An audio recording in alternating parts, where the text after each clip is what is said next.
Every idea starts with a problem. Warby Parker's was simple. Glasses are too expensive. So, they set out to change that. By designing glasses in-house and selling directly to customers, they're able to offer prescription eyewear that's expertly crafted and unexpectedly affordable. Warby Parker glasses are made from premium materials like impact-resistant polycarbonate and custom acetate. And they start at just $95, including prescription lenses. Get glasses made from the good stuff. Stop by a Warby Parker store near you.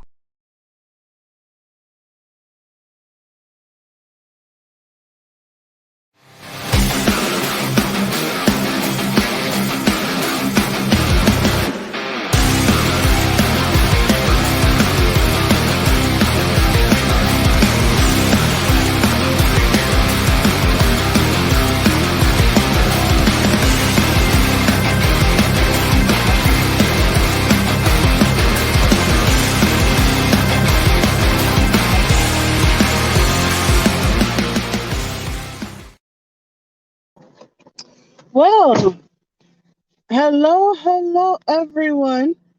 I was trying to see myself here.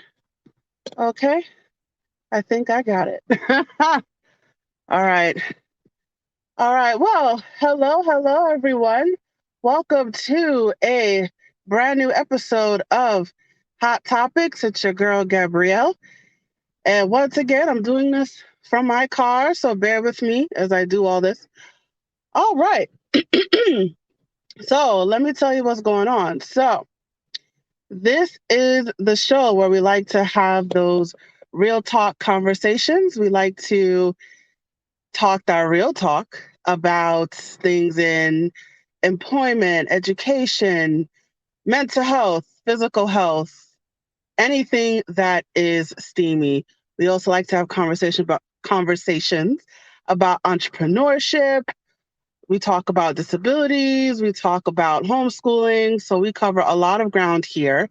And today, I am excited about today because today we have a brand new topic and a brand new guest. So let me tell you what our new topic is today. So the new topic of the show is life of an immigrant, right? So we're going to talk about immigration.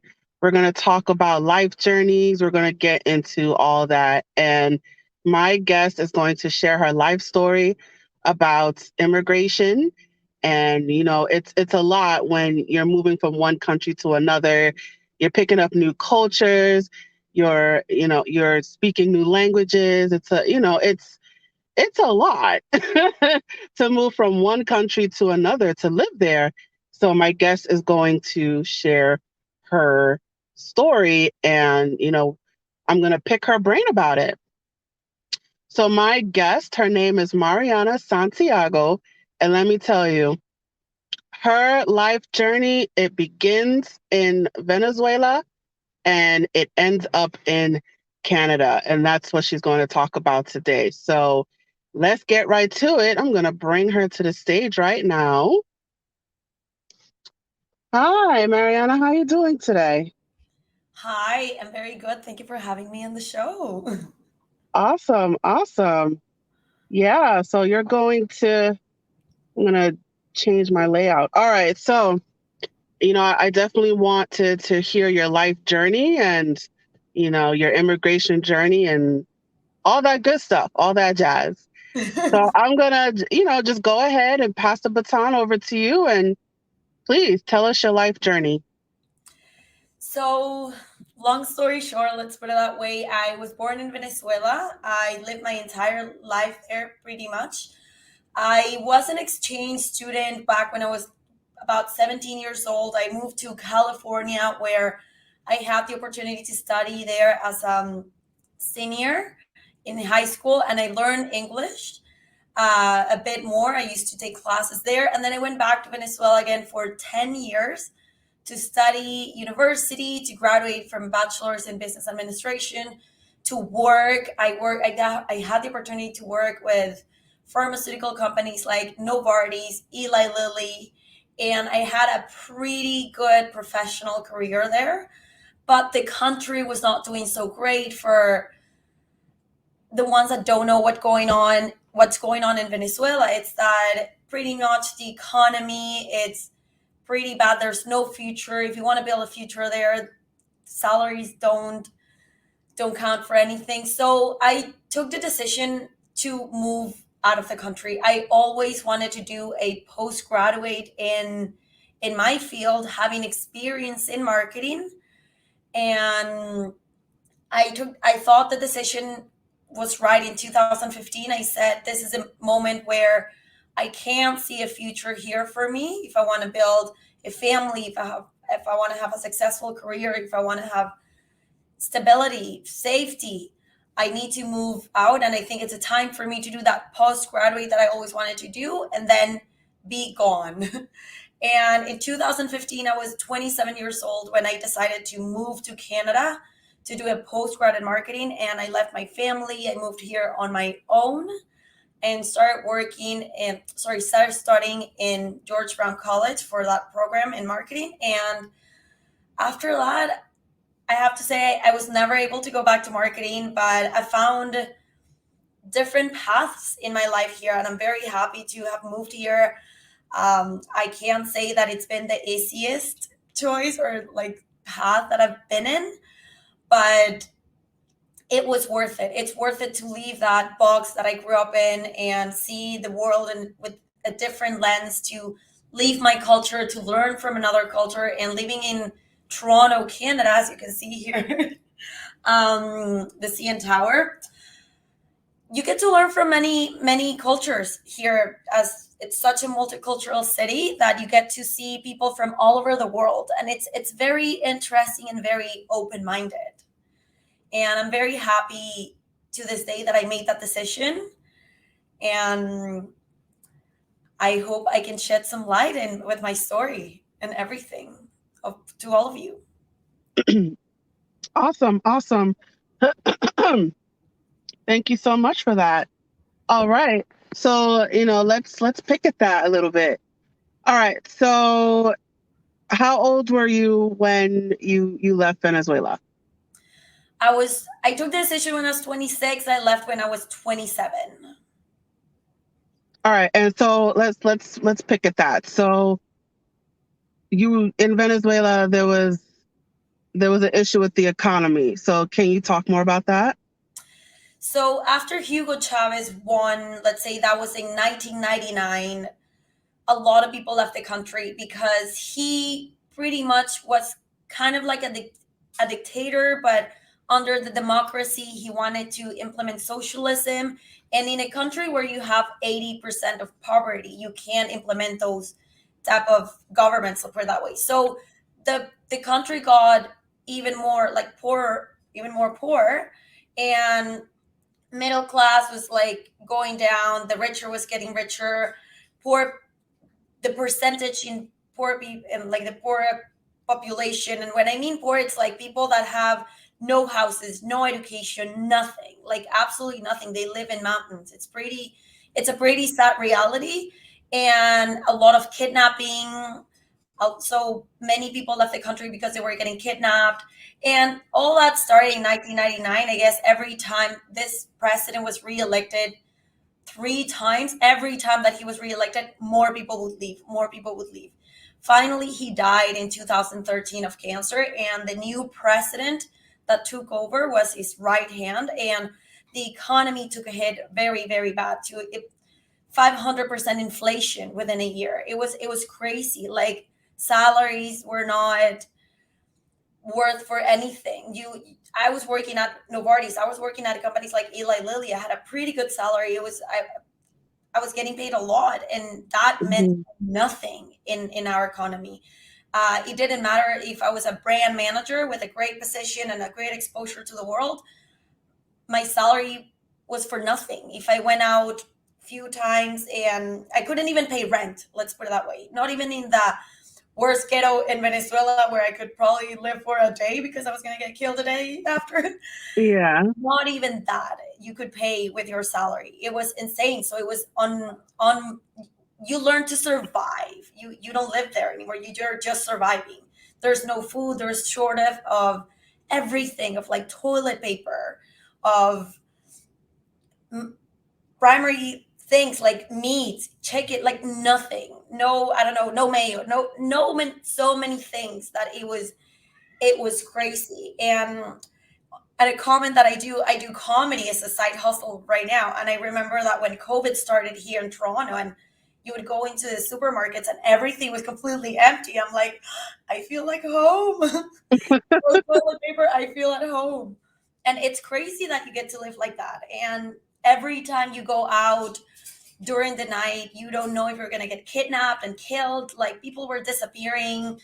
We lived in a culture that if you went out, let's say that I went to your house, Gabrielle, we had dinner, and then after I leave your house, you're telling me, let me know that you got home, let me know that you got home. And if I don't, the probabilities are that I got kidnapped, I got killed. It's crazy to live like that.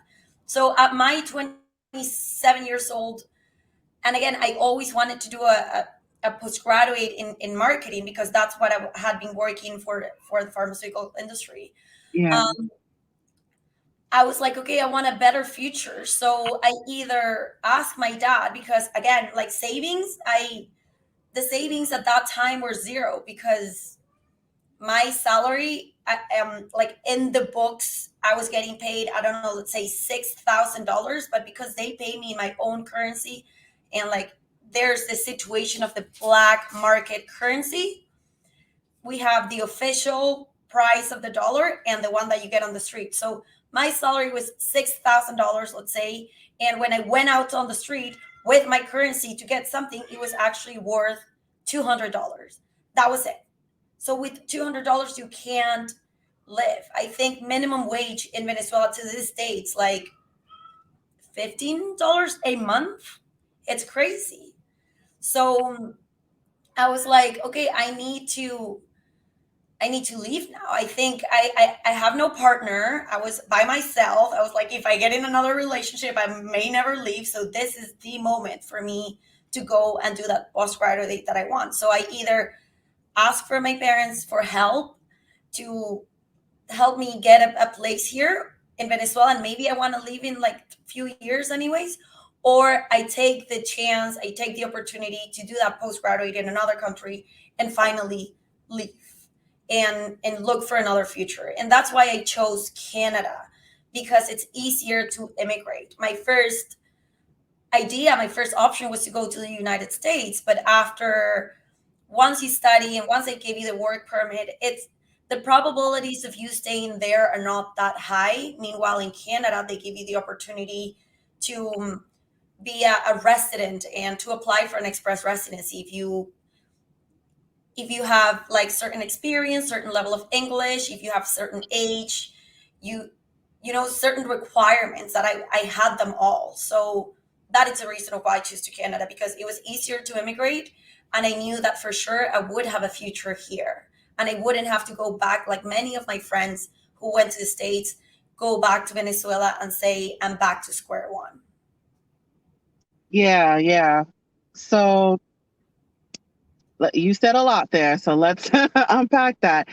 But yeah, so basically, which is a very common reason why people immigrate to different countries is, their home countries. It's it's the economy, but it's also politics. And I think it starts off with politics, right? With dictators and people in power, and because of greed, because of corporate interests, it it's it trickles down into the poorer communities. And you're talking about, well, you're running out of resources like toilet paper. I think there's a food shortage in Venezuela, I believe. So when it comes to people in power and they change the laws in a way that will benefit the dictators financially, as well as and the relationships, right? It hurts the poor. It trickles down into the lower income communities, and it becomes harder for those people to live in that country that that they flourished from. And even yourself, like when you talk about, you were doing well financially, right? And then, certain people came into power and that all changed, right? Yeah, totally. Yeah. Venezuela was huge back in the 70s and 80s. Everyone looked at that country as an example, but I'm not saying like it's only this guy's fault that why is Venezuela it's like that, because I think he got in power for a reason. But yeah, in the 90s everything started going down. Like my parents back in the day were able to buy a house, were able to buy a beach house in like different parts of the country, and they had like pretty normal regular jobs. But in here it got to the point that there was so much misery in the country that the only things that you would find in the store would be lentils, and everyone's eating lentils because there's the only thing that you could find. Also, you couldn't, because there was a shortage of everything, and the Latin community so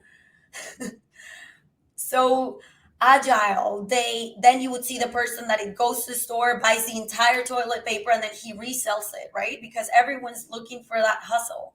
So there were limits on how much food or toilet paper or anything you could get, like soap.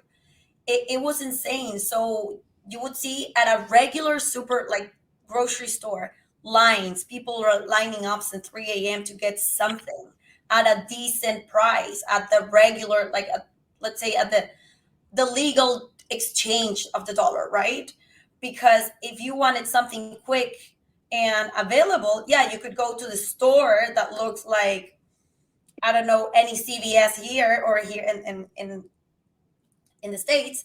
But yeah, you're paying what it could cost you at this grocery store, $5. It costs you here 30.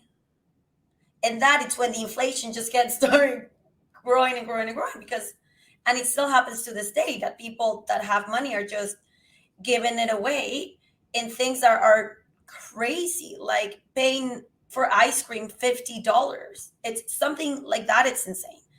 And Mm.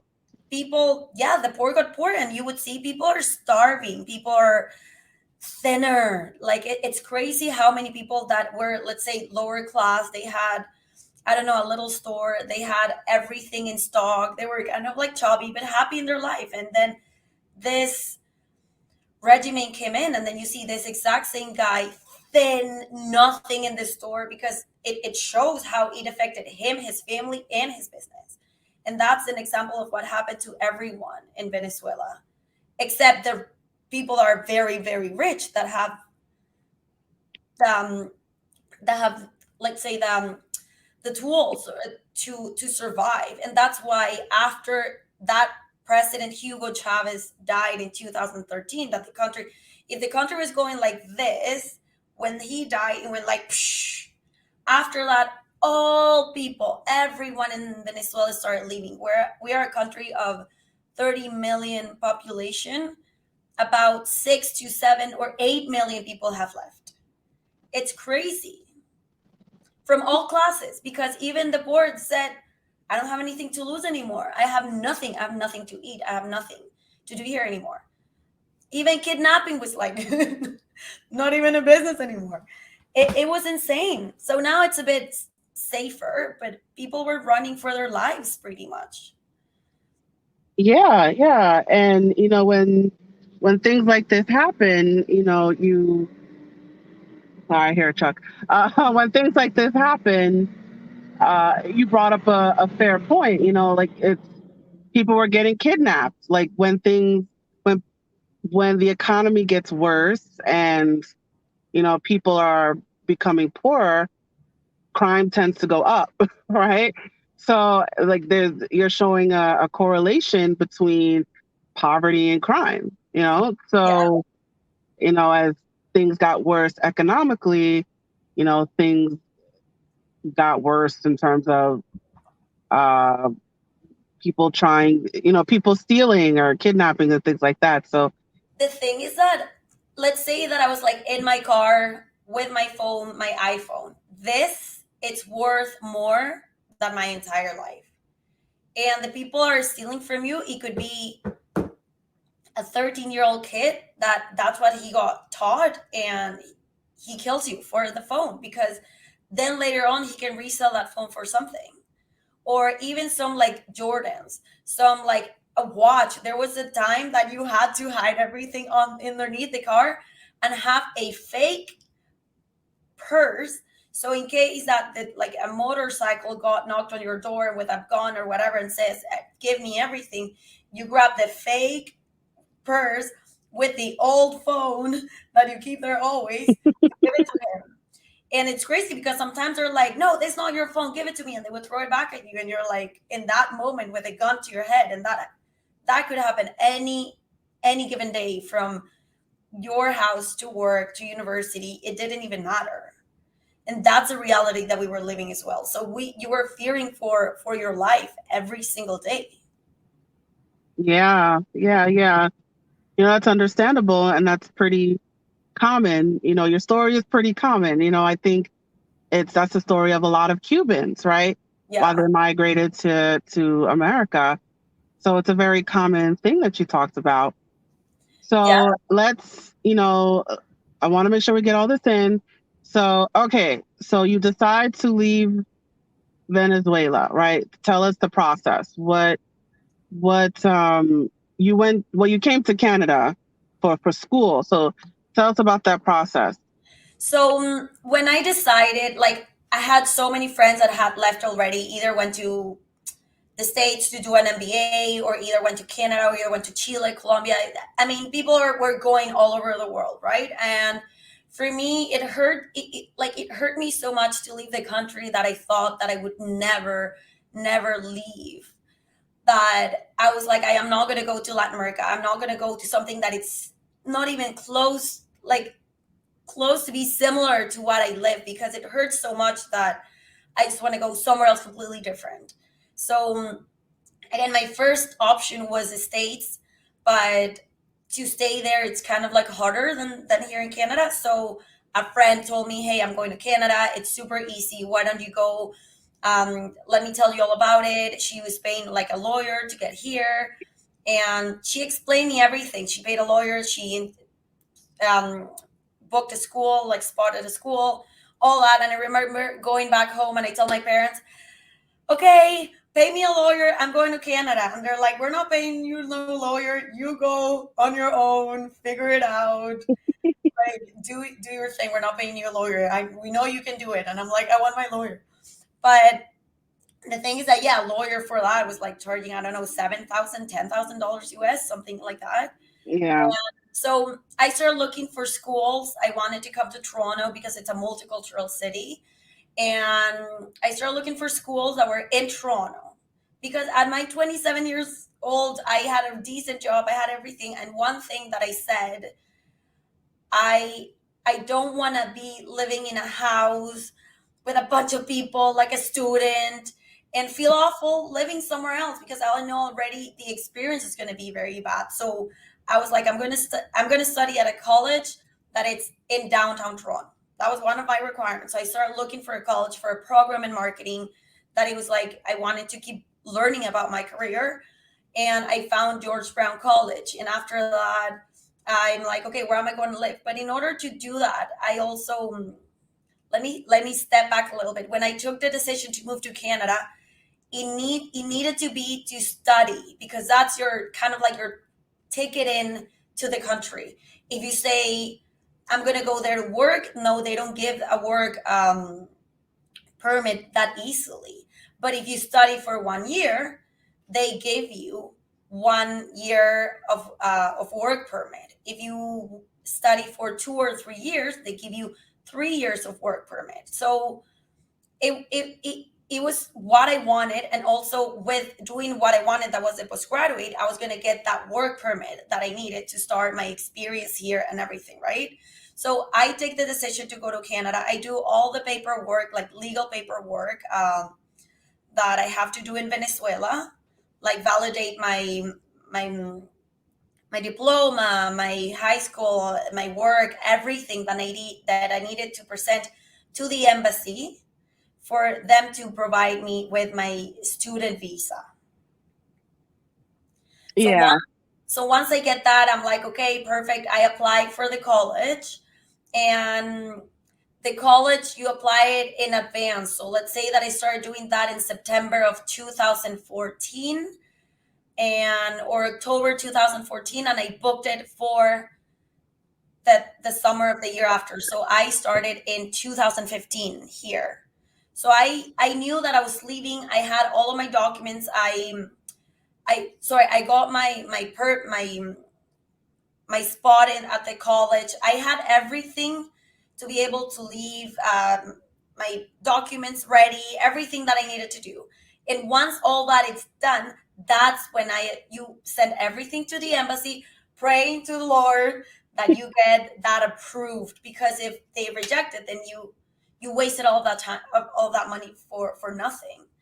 So I sent everything. They approved my visa. When they approve my visa, that has to be closer to the date that you're leaving. Let's say that I applied in March or January and it take forever to do this. When I got the yes of my visa approved, it was like, this is done. I'm leaving. Like there's nothing stopping me. And that's when I told Eli Lilly, hey, I'm leaving. I'm going to do a postgraduate. I already have my spot there at the school. I want to do this, and I'm going to be here for another month. I'm going to take a month off and then I'm gone.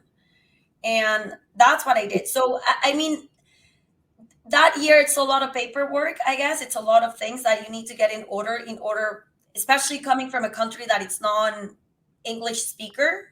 Yeah. To get all that paperwork done, right? So I even had to hire someone to help me with all of the documents, all that they had to go to the Ministry of Education, this and that. And again, in countries like that or like mine, none of that works. If you go as a regular person, you can stay there for a week and you get nothing done. So it's better to kind of like pay someone and they do the diligence for you. So once I did that, I was ready to go. I was like, okay, where am I going to live now? I want to live closer because everyone said, Canada, you will die. There's like snow up to the roof. There's like an entire city underground. Mariana, you can't live that far. And you don't know, right? And we don't come, like, I don't come from the cold. I come from a country that offers me summer all year. Like, my city was 30 degrees all year long. Like, winter, it's 17 degrees. And we're like, oh my God, it's freezing. So, people were like, Mariana, there's so much snow. You got to leave clothes because people die there, like crazy stories. And I'm like, okay. So since January that year, I was moving in June. Since January that year, I was looking on Realtor app. Where am I going to live? Looking at the prices, writing emails to everyone. Hey, I'm going to move. I'm going to get there. I'm a student. And they were like, do you have a credit score? Do you have Equifax? Do you have this? I'm like, what is that? I have no idea what you're talking about. And I was like, no, I don't have any credit because I'm a student. So many doors. Everyone's like, oh, you're a student. You don't have credit score. Bye. They don't care. They're like, mm-mm. Only one guy was nice enough to say, okay, here are some options. Let's talk closer to the date. Let's talk in May. And sure, we'll figure something out. And that's the only guy. If I texted to like 30 realtors, only that guy said, okay, let me work with you. And the day after I arrived to Canada, I had a cousin that lived here. He was away, so he was like, you can stay at my place that week. I left everything there. And the day after, I was on a cab going to the realtor, knowing the city. I don't think I even saw pictures of it. I was like, the decision, it's done. I'm going. And I felt like, I don't know, Fresh Prince of Bel-Air, like in the cab looking at Yeah. into the mansion. And I was like, oh, look at all of this. And I started looking for places. And that was another challenge because it's like, if you don't have a credit score, it's pretty hard for anyone to rent you an apartment and to believe that you are going to pay. Yeah. Yeah. And, you coming from one country to a different country, it's like all this stuff was thrown at you, right? And it's like you have to adjust pretty quickly. And, I just wanted to point out that you came to Canada. It sounds like you had some friends who left and they were pretty much telling you, hey, go to Canada. So you're taking your friend's advice, right? Well, yeah. no, I was gonna Well, say that friend that sent me, and she's like, "Yeah, I've got everything. You go, girl. Like we're gonna live together. I have everything." She had everything for her was moving faster because she did it with um with a lawyer. But when I got here, she wasn't here. She got here like a year after I was here. oh, so even that was a surprise to you, Yeah, right? she So sent you, me off. I um, only had my cousin who was married already, so he has his life, everything, and I'm not even close to him to up like to this date. One person that I work with at Novartis, also married, but they were nice. Like actually, the wife was the one that picked me up at the airport, yeah, and that was about it. Maybe some people from university, but not my friends.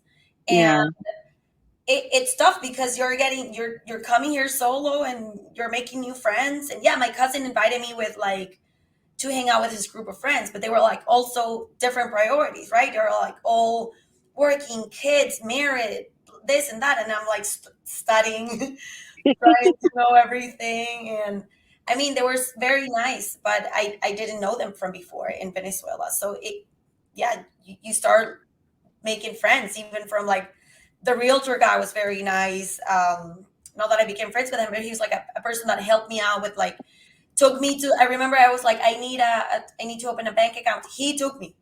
He was sitting right next to me at the bank as I opened my bank account because I had no idea. right. And it's like, so at that point, how many years have you lived in Canada? At this point, 7 years. Okay, so you were there for a good while, but out of those 7 years, how many years were you in school? Only one. Okay, 1 year of school, and then you were working the other 6 years, right? Yeah. Okay, so you've been in Canada for a while at that point, but now, Amy, but now you're living on your own, and now you have to find your own place. And did you get your residency yet at that time? No, so when I came here in 2015, I was a student, right? And I was a student for a year. And as a student in Canada, you can work part time. So I was bored. I was like, because also I got to college and everyone was doing their own thing. You would go to class, and I'm thinking in my mind, I'm like, I'm gonna make so many friends, and we're gonna hang out after school. No, everyone after school is going to their work, to their things. Like to hang out with someone from college was like so hard.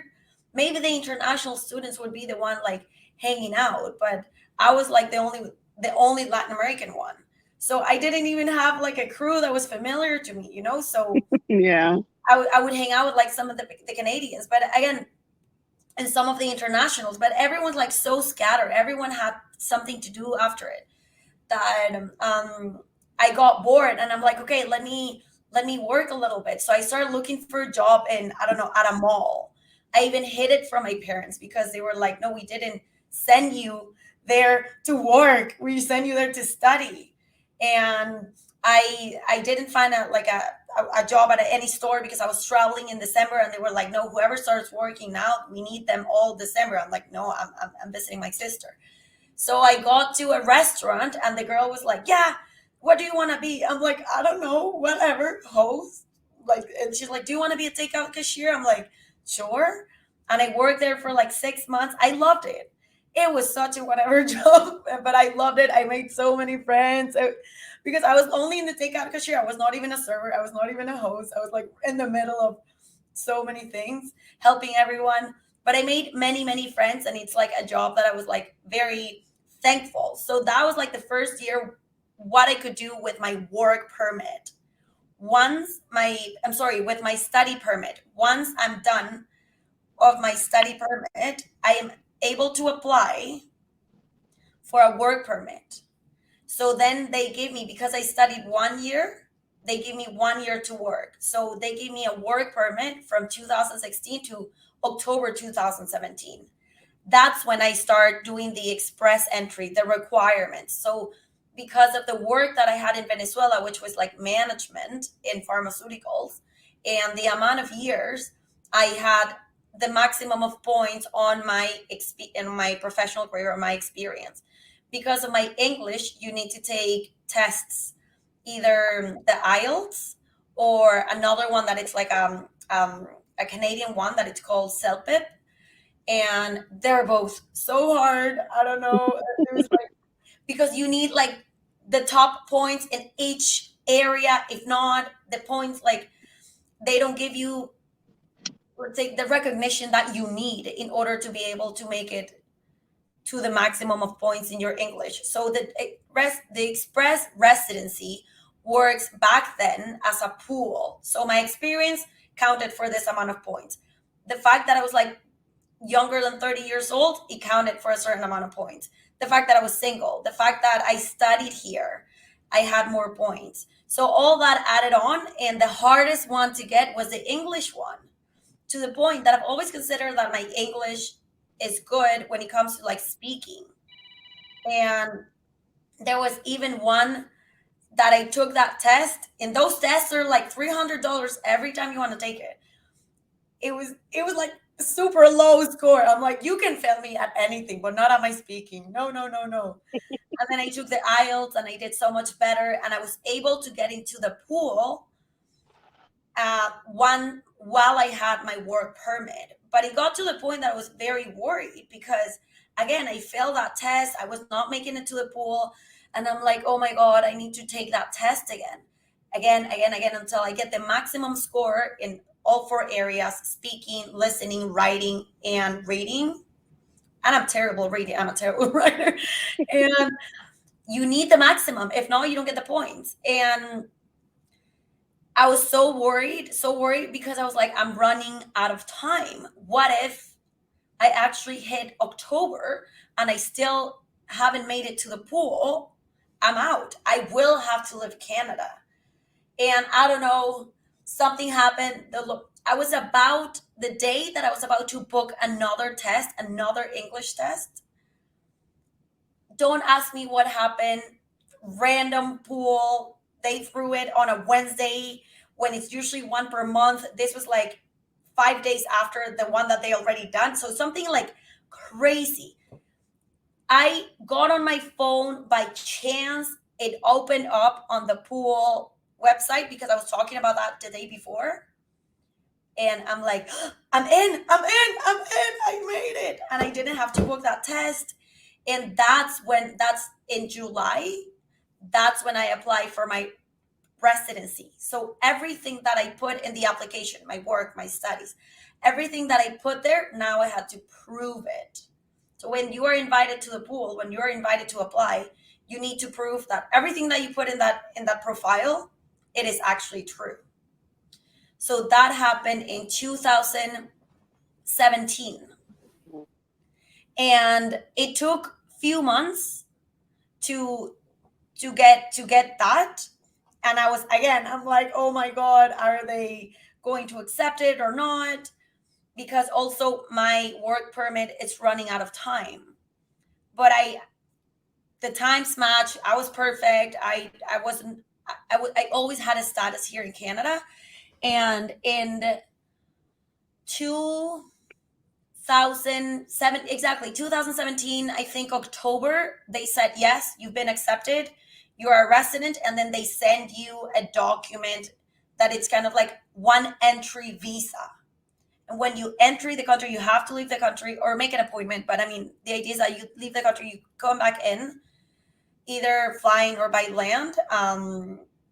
You give that document that you got, and they give you your residency card. That's when you become a resident. And that happened for me in 2018. Wow. That's amazing. So tell us, when you finally got that residency, right? What was going through your mind? What were you thinking? How are you feeling? So it was a big change because first it was like, once you're a resident, you already proved to Canada that you're worth of like that status, right? So all you have to do after that is wait a few years for your Canadian citizenship. Mm-hmm. And I don't have any other nationality. I don't have any other citizenship that it's other than Venezuela. For example, in Venezuela, there's a lot of immigrants from Europe, from like back in the day. So a lot of my friends had the European passport, for example. Yeah. And one of my main goals in coming to Canada was to get that, not the residency. The residency is like, yes, this is I'm on the right path. But that passport, the thing that makes me free of my country, and what I mean by that, it's like I as a Venezuelan, we need visas for absolutely everything. Every time we fly, it's like, where are you going? Do you have money? Where show me pictures that you work there. Show me a letter of your work. Show me this. We have to prove to any country that we fly to so much that we're not going to immigrate, that to take that off my back was like, okay, I'll be free. I'll be able to move really through the world with this passport, right? So when I got my residency, I'm like, okay, I made it. And it changed the status of my search for employment. Because also, a thing that happened is that when you're looking for a job on a work permit, even though it's illegal, companies do ask, what is your status here? Because they don't want to hire someone and then that someone says, oh, my work permit is about to expire. Can you sponsor me? Right? Like, companies don't want to do that. So they would ask, do you have a work permit? Yes. For how long? And I'm like, well, it ends in October of 2017. They're like, yeah, we don't know. I'm like, but I'm going to get my residency. I promise. And they're like, yeah, no, we actually have people that we don't have to worry about that. Right? So for me, that was such a relief to be able to now apply to a job where I'm not being questioned if I'm going to get kicked out of the country or not. So that was a game changer. And that's when, after I got my residency, it's when I start working in in the corporate world. I'm able to be back in the corporate world because while I was between school and trying to find that job in marketing, that was one of my main blocks, right? My work permit. And I ended up like working as a general manager at a restaurant. Then I worked like with a recruiter. Then I went back to another restaurant. Then I worked at the Four Seasons as a host, and I enjoyed it because the working at the Four Seasons was really nice. They had like insurance benefits, something that I didn't get anywhere else, right? Before in Canada. So once having that, let's say, green card to be able to apply for a job without being questioned on your status, it opened many doors for me. Mm-hmm.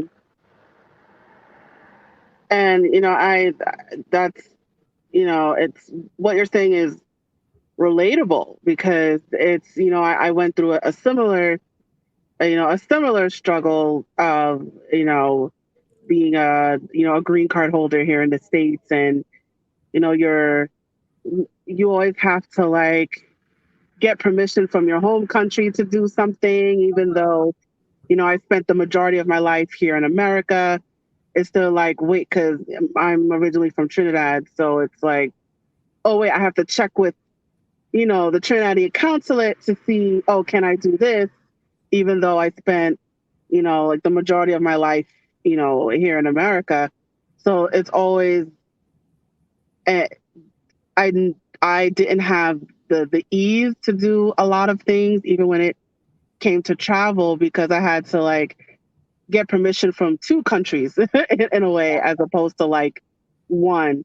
And so like when I finally got my citizenship, I was like, oh, I don't have to do all that anymore. So, Yeah, what you're saying is definitely relatable it's a in game that. changer. What was that? I said it's a game changer to have that document. It's like, okay. Right. It's like you don't have to walk with we call it a green card, but you don't have to walk with a green card anymore. You just have the passport. When you're applying for like public assistance, it's just, are you a citizen? Okay, and that's it. As opposed to like, if you're a green card holder or your case, just residency, there's like a few extra questions that they have to ask you, right? Yeah. just because, you're not a citizen, right? So just the fact that now that you're a citizen is less paperwork you have to fill out, is less you have to go through, and it's a relief to finally get that passport. My friends even, so I got my passport in May. In May, I had my ceremony and I got the passport, I think, in June. And I haven't traveled yet outside of Canada with a passport, but all of my friends, my Venezuelan friends, are like, you're gonna be so happy. Like, you just have to live the experience of not being like judged instantly for by the fact that you were Venezuelan. And I'm like, oh, I can't wait. I can't wait.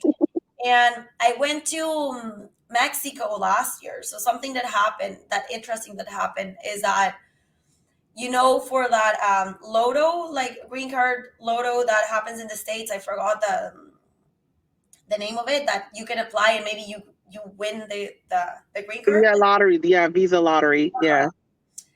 They took Venezuela out of that last year. Now we are listed as the countries that cannot apply for that. So because of the amount of immigrants, Venezuelan immigrants that the country already has, and Mexico was getting really worried about, like, oh, now Venezuelans are going to immigrate through Mexico. And I traveled with Mexico to meet with my dad, and they were questioning a lot, like the Venezuelans, like, where do you work, everything. So I had everything in hand just in case, because I am Venezuelan.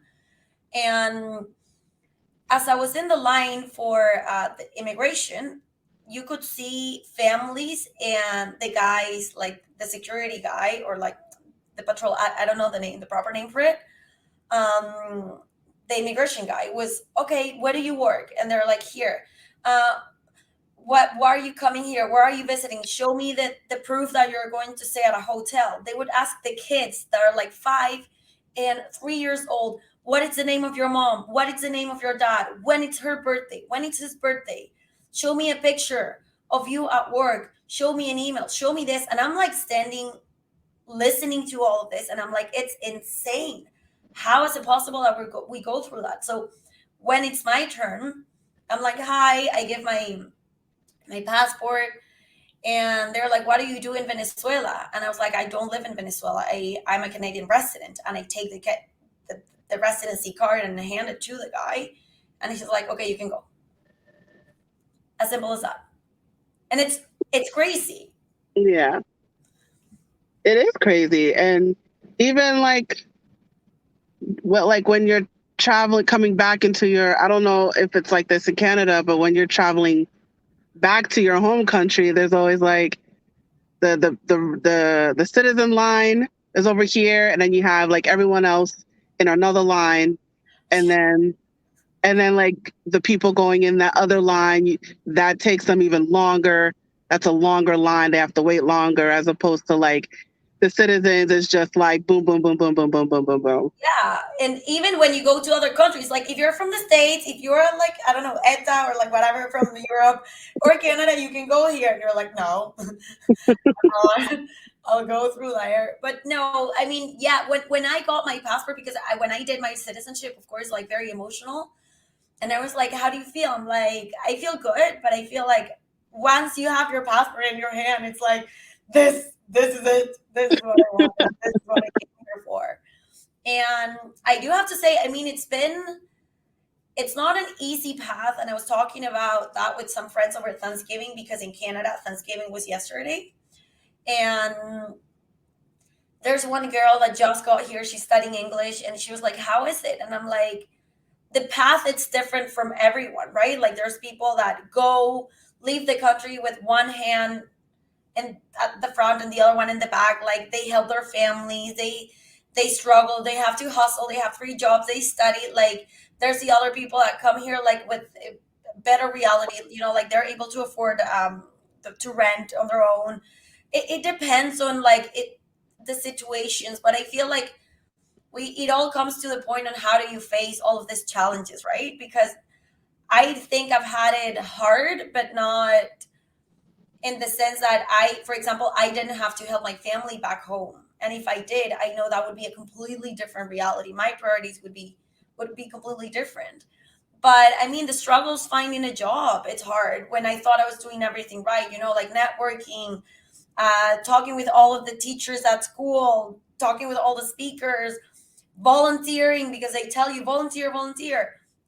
At some point, that took me nowhere, and it was pretty sad to see that all of those efforts and they're not going anywhere. And I ended up working in finance.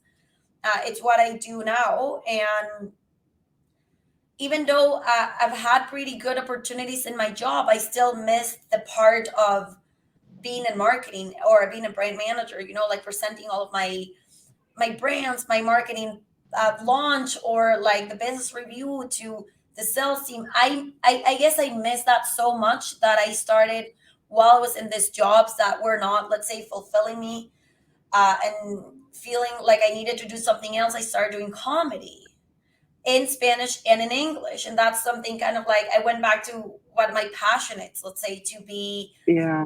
like speaker. And then I started doing public speaking. And I'm like, okay, I like this.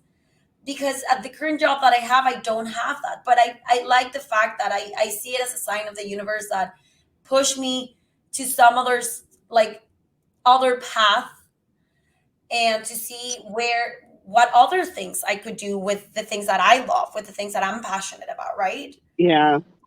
And that's one of the things that takes me to this podcast today, or like to do my own podcast, to do my comedy and everything. And I love my time there.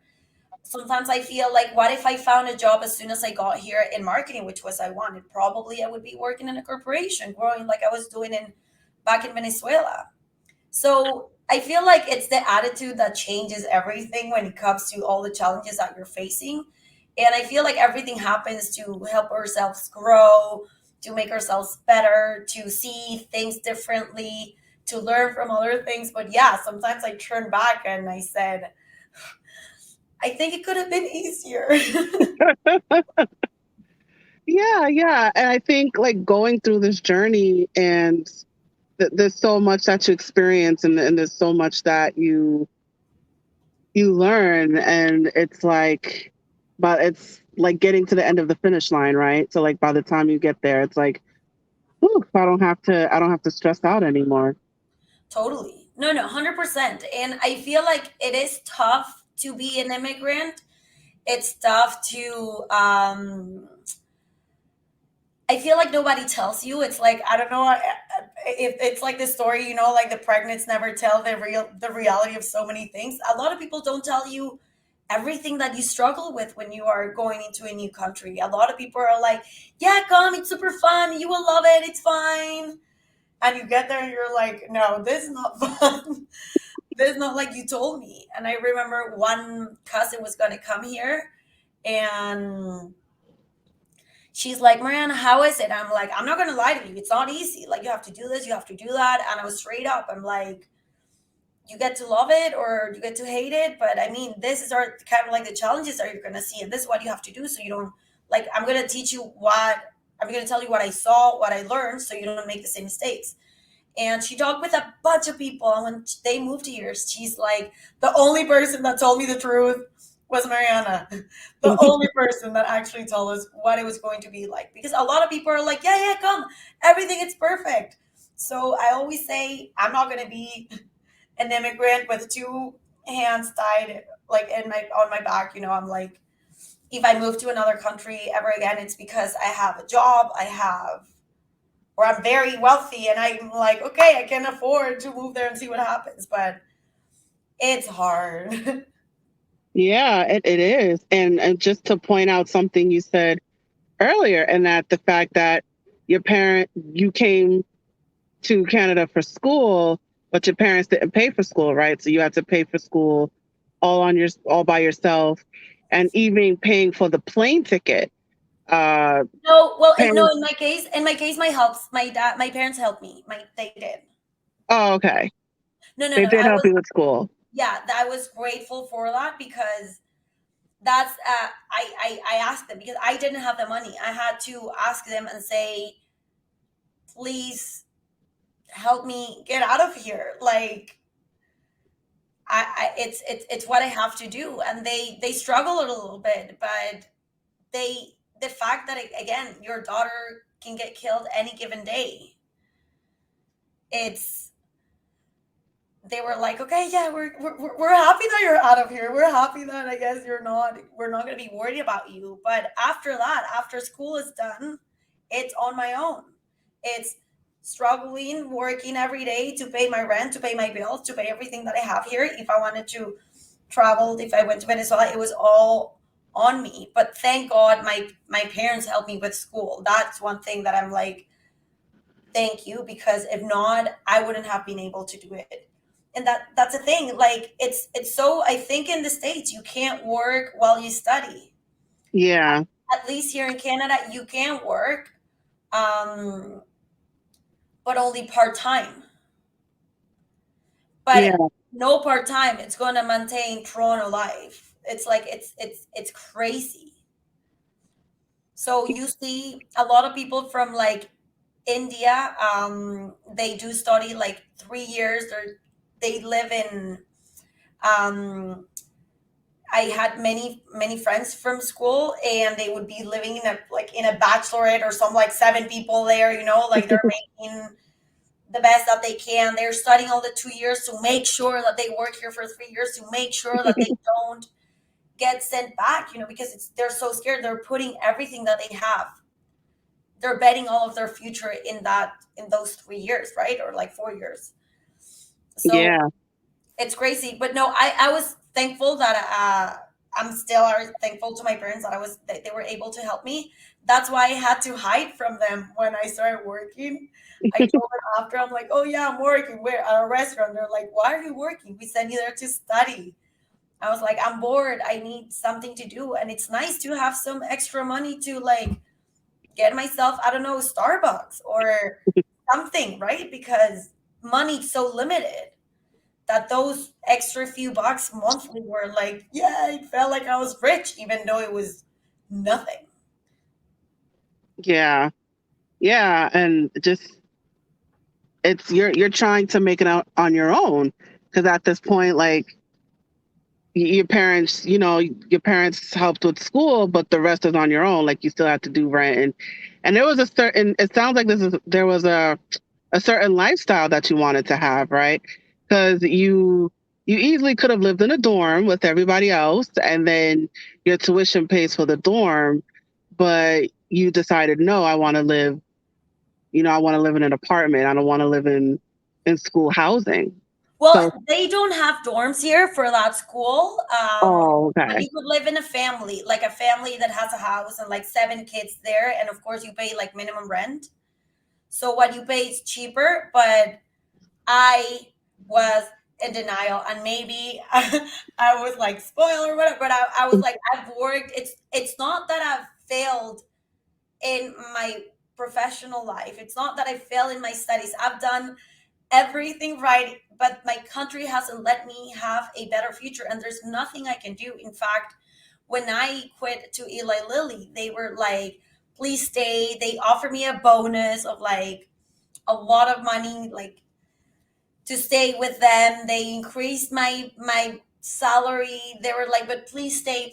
And I'm like, I am out. I am out. I'm sorry. I already have my future there. I can't stay. And wait, I lost my trail of thought. But what I was saying is that yeah, I did everything good. My career was doing great. I was, out of all of my sisters, I was like the youngest one having like a great salary. I was able to pay for my own car there because of the benefits also that the pharmaceutical industry gives you as an employee. But I was able to do all of these things that I was like, okay, if I'm going to leave my country, I want to at least have a decent living. If I'm going to go there and live in a house with seven different people and like having who knows whatever food, I'd rather stay and be killed here any given day. I don't care.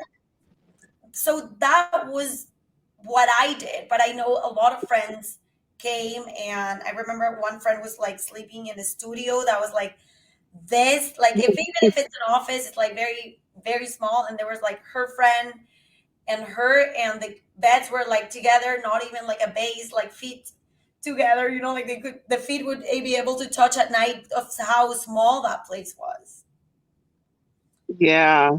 And it depends on like what you're willing to do. And now she was able to, she has a great job. For example, her story is a bit different. She studied 2 years. She was able to get into pharmaceutical, into her career, into great companies. She works at P&G, and she has done great. And now she was able, for example, to buy her own home. I'm still renting, and now she has her own home. So it's like, it's a different path and decisions that I guess you take in order to survive. Yeah. Yeah. And it's, everyone has their own path, which is interesting, especially when it comes to immigration. So now I want to make sure we get this in, and it looks like we're going into overtime, but that's okay. Um, so I wanted to ask you if, I mean, because a lot of people who went through what you went through in Venezuela, even though they wanted to get out, they may not have had the finances or even the resources to get out. Mhm. But I think you're a unique situation in that you had, you have the support of your parents to get you out of the country, right? So now, do you think that that school was your ticket out of of Venezuela? Do you think, because you left Venezuela to go to school, right? So you had a school visa. I know a lot of people leave their countries for a job, right? So do Mhm. you think that school was your ticket out of the country? For sure. I mean, it's, if it weren't like that, I don't think I would have been able to get into the country. Like, not even. Like, maybe as a tourist and then stay and work my way out, but or my way in actually. But that was my ticket out of Venezuela, and it was my ticket into Canada, because without that school, I would have never made it, like, to where I am at that moment. Maybe if I did the express residency thing, I would have stayed a few years longer in Venezuela, waiting for everything to work through to get into the pool. And I don't know what could have happened in those years. Like, anything could have happened, from the fact that I could have gone to another country with a company, or I could have gotten killed, or I could have gotten into a relationship and then I'm trapped there. Like, so many things. So I don't know, but yes, I was like, it is time to study, and this is the only way out. It's school. And I wanted to do that postgraduate, right? So it was my ticket out of Venezuela for sure. And I remember my uncle, my aunts were like, okay, yeah, go study and then you'll be back. And I'm like, no, I'm not coming back. I'm leaving now. Like, this is it. Like, this is my ticket out, and I am not coming back. And I remember other uncles were saying, if Mariana is leaving this country, it's done, because I defended that country so much with my heart, with everything. And I swore that I would never leave. I mean, I never Mhm. wanted to leave, but that was one of the reasons of why I studied business administration, because I knew that I may had to leave at some point because of the situation of the country. My passion back then, I would have loved to study law, but I know my thought process back then was, if I study law, whenever I go to another country, I would have to do all of this, validations in order to prove my career over there.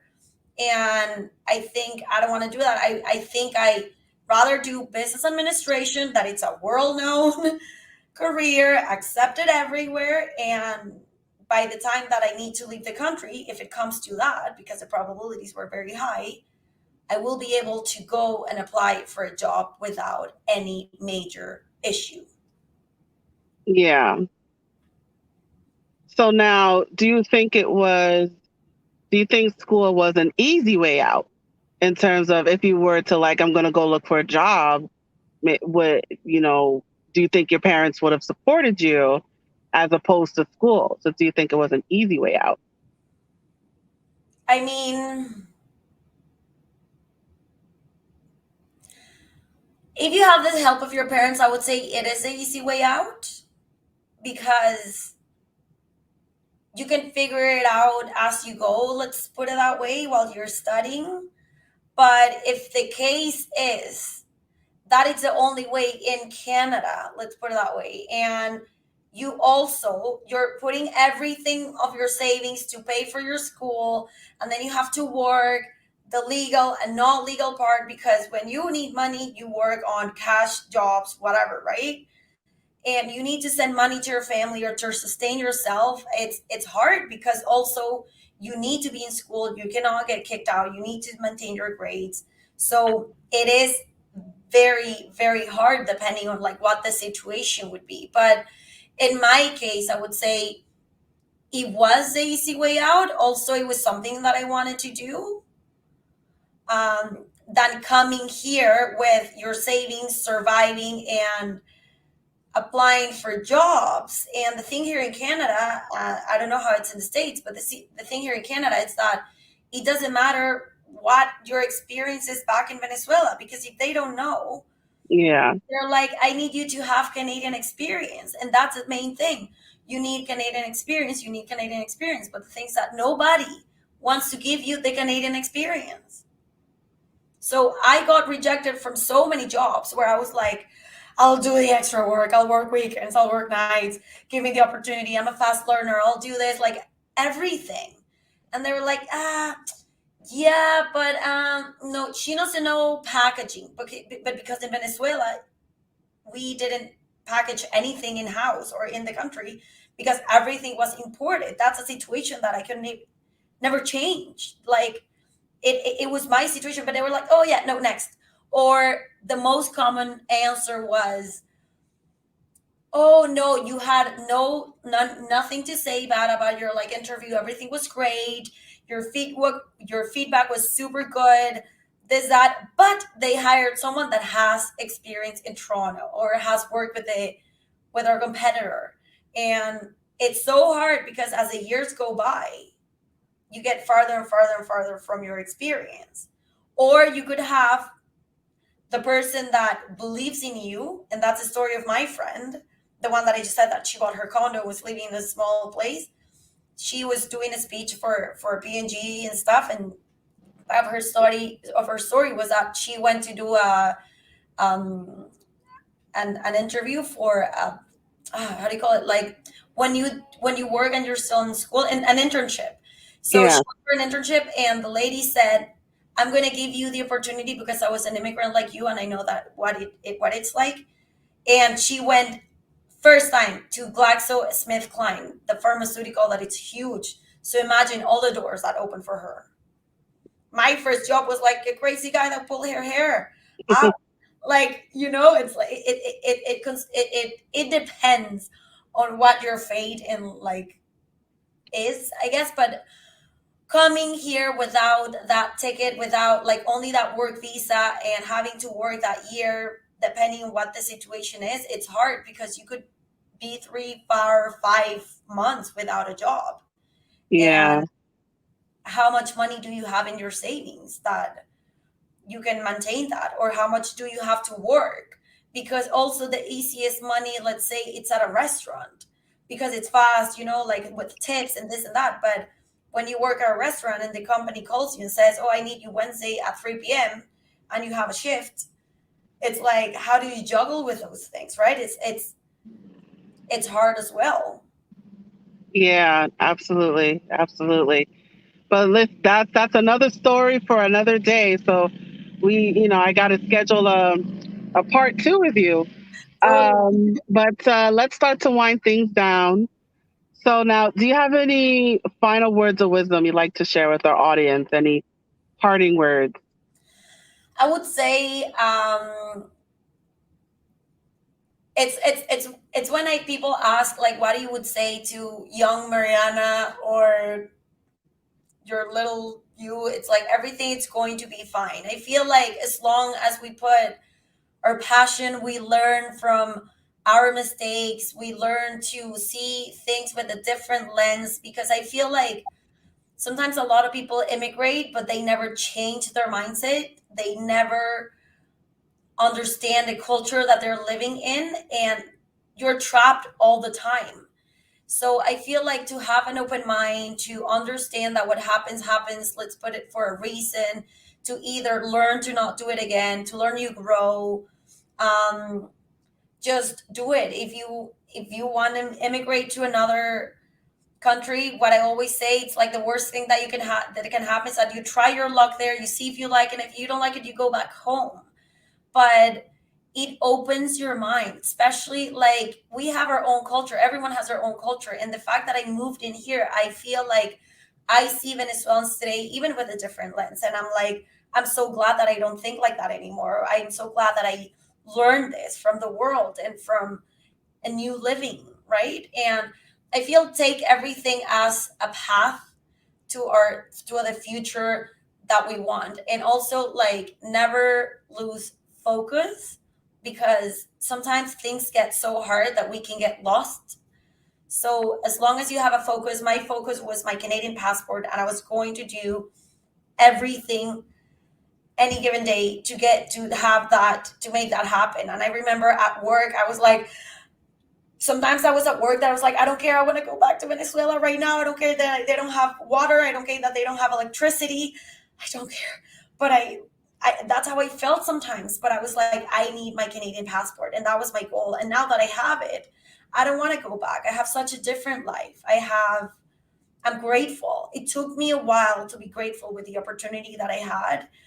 And I feel like it's because I didn't see everything with a grain of salt. I was just like, life is happening to me and not for me, you know? So I think have a goal, put your passion and soul into it, and take everything as a learning, as a blessing that you've had the opportunity to explore something different, and that you gave yourself the opportunity to make that decision, if that makes sense.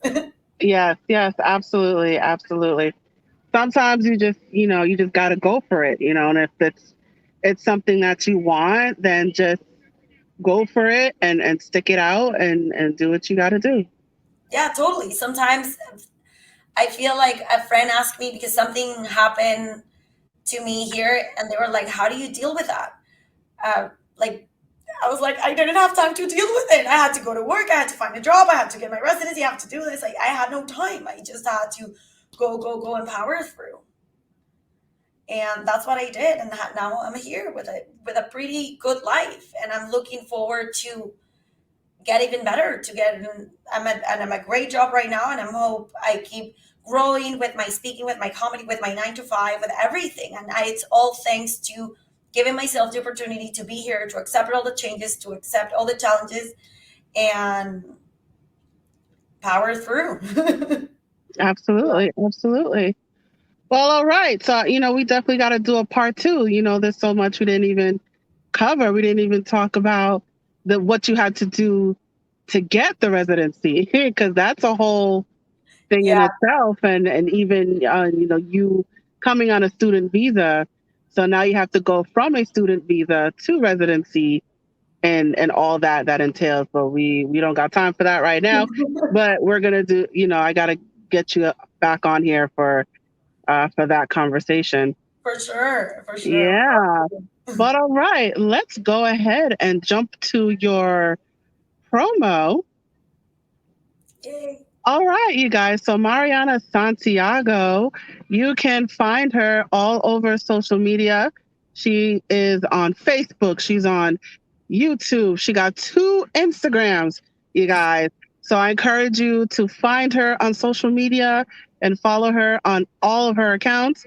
Her Facebook and YouTube is just her name, Mariana Santiago, and she got 2 Instagram accounts. I want to point out 2 Instagrams. So one of them is Mariana191, and the other one is Ellis Ella A Mariantina.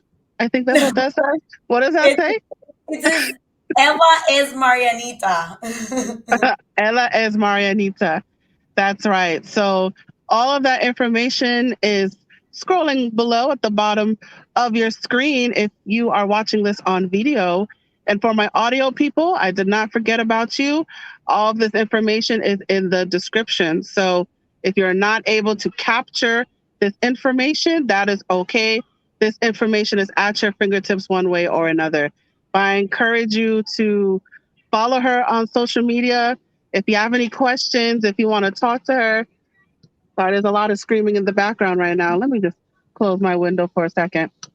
All right. So if you want to reach out to her, you want to talk to her, you want to pick her brain, definitely, follow her on social media. Please reach out to her. Her information is available. So you can see it on your screen right now or check it out in our description. So Mariana, do you want to promote your business or? Yeah, I would say right now I'm promoting the season 1 of my podcast, which is in English called Is Mariana Making Sense?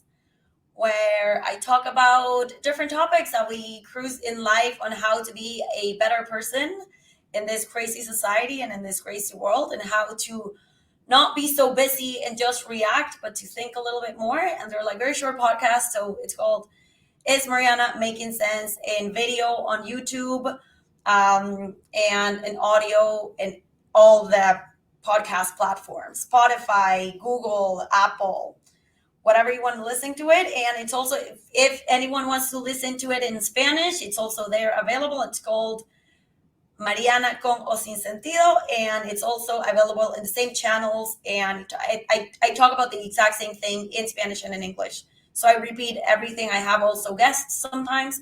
So that's pretty good for my comedy. I would say if you're in Toronto, you gotta follow me to go to my shows.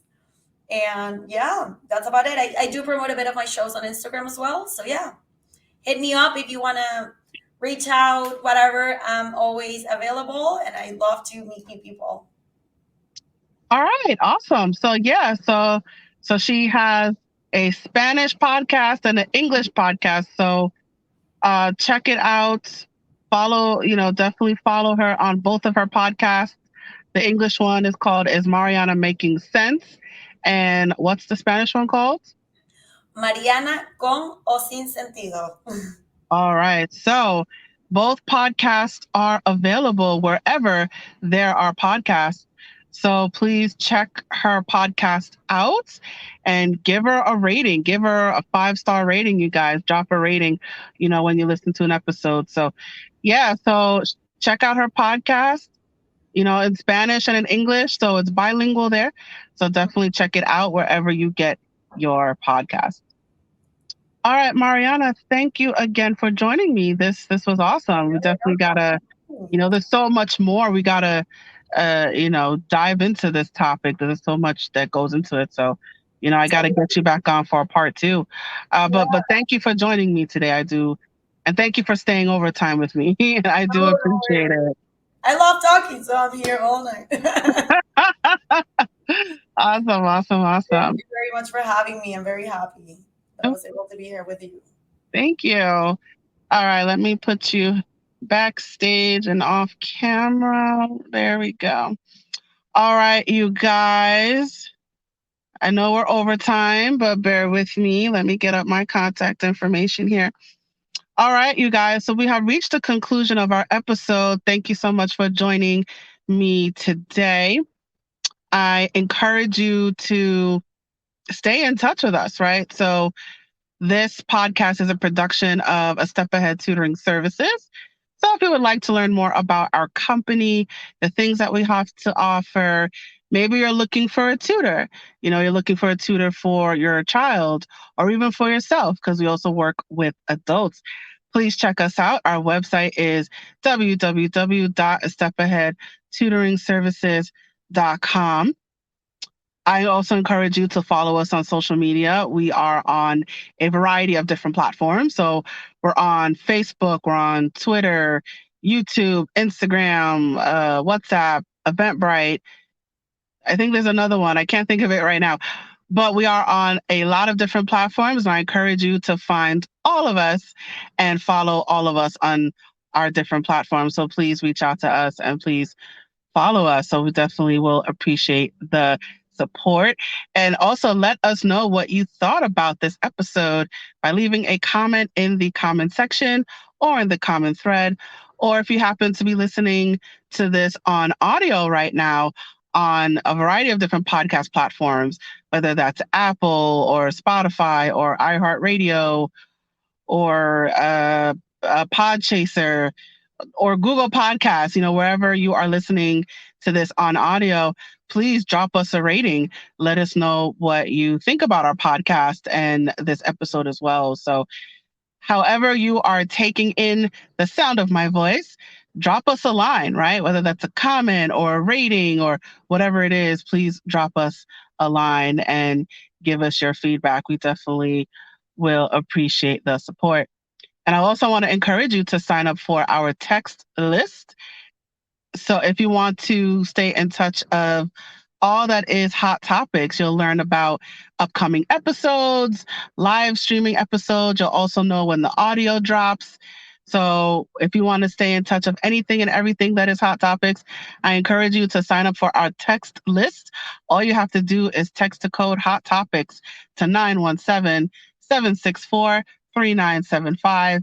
Again, just text the code Hot Topics to 917-764-3975.